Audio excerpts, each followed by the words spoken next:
I'm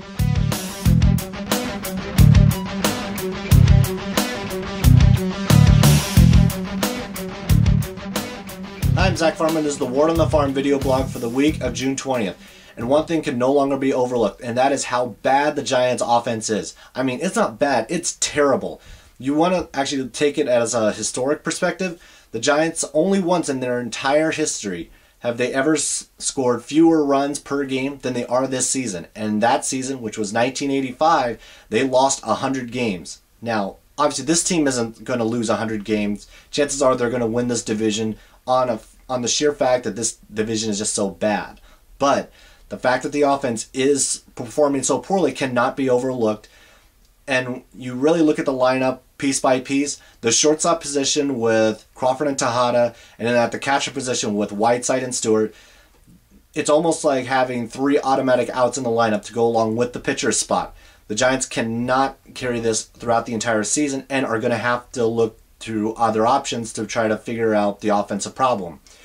But with that, they have to look at what actually are some of the realistic options for them. There's been the rumors about Mark Ellis or Jose Reyes and so forth. But once again, on the flip side, the Giants have to look at what they have to give up to be able to get some of these pieces into the program.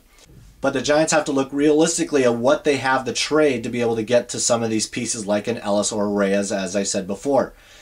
Barry Zito, I know every Giants fan is going to bring up, but the fact is there's only one team in baseball who can take that contract, and it's the Yankees, and they would have to really get a good deal out of the Yankees to be able for them to take Zito off the Giants' hands. The only other true strong pieces on the team, obviously because the team's strength is pitching, you have to look at the rotation, look at the rest of the staff in the minors as well. So with that said, your best pieces are probably Jonathan Sanchez, and then possibly a Zack Wheeler who's sitting in single A San Jose for the Giants. Now, those two are going to be pieces that the Giants can try to deal, but once again, with those two, they're only going to trade those two, one or both at the same time, only if they can get someone who's going to be a long-term solution in the middle of the order. Say someone who's going to bat in the third hole or at cleanup. They're not going to trade a guy who's going to bat 6th or 7th on a team that already is a bad hitting lineup.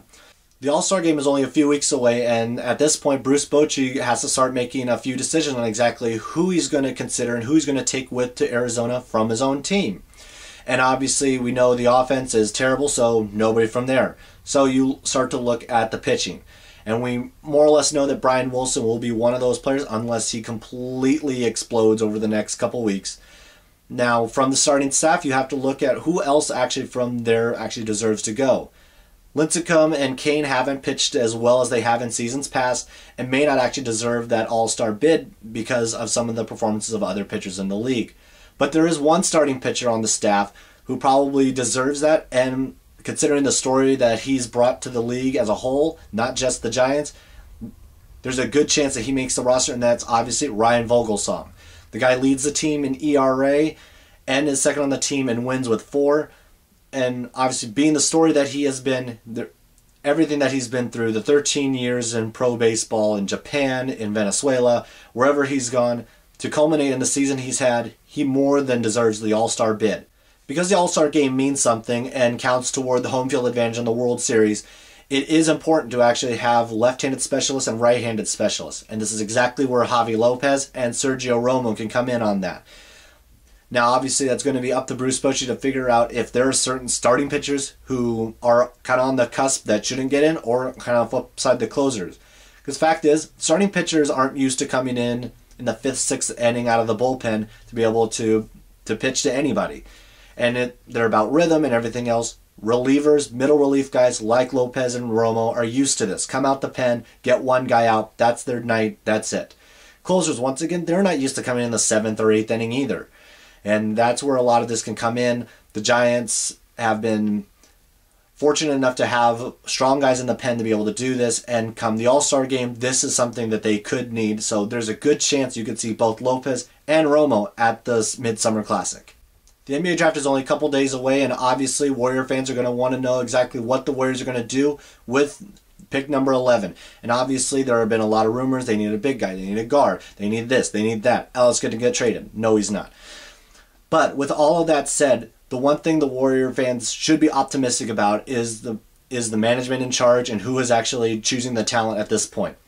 Larry Riley has actually shown that he knows how to draft. He can evaluate talent very well. You look at the past couple drafts, you look at Steph Curry taken 2 years ago, Epe Udoh, who a lot of people weren't as high on at the very beginning. I was, but a lot of people were not. And the one thing you saw is he was a guy exactly what the Warriors needed. He was rebounding, he's energy, defense. It's what the Warriors needed. It was a fit. Now, with that number 11, we'll see exactly how they can find someone who's going to fit the system, fit what Mark Jackson wants, fit what Jerry West wants to see the team as, Larry Riley, and so on. But one thing the Warriors fans should have is a little bit of faith with this one. I think there is trust to be had with this group, and there should be successful basketball in the future for the Golden State Warriors. With that said, I'm Zack Farmer, and this has been The Word on the Farm.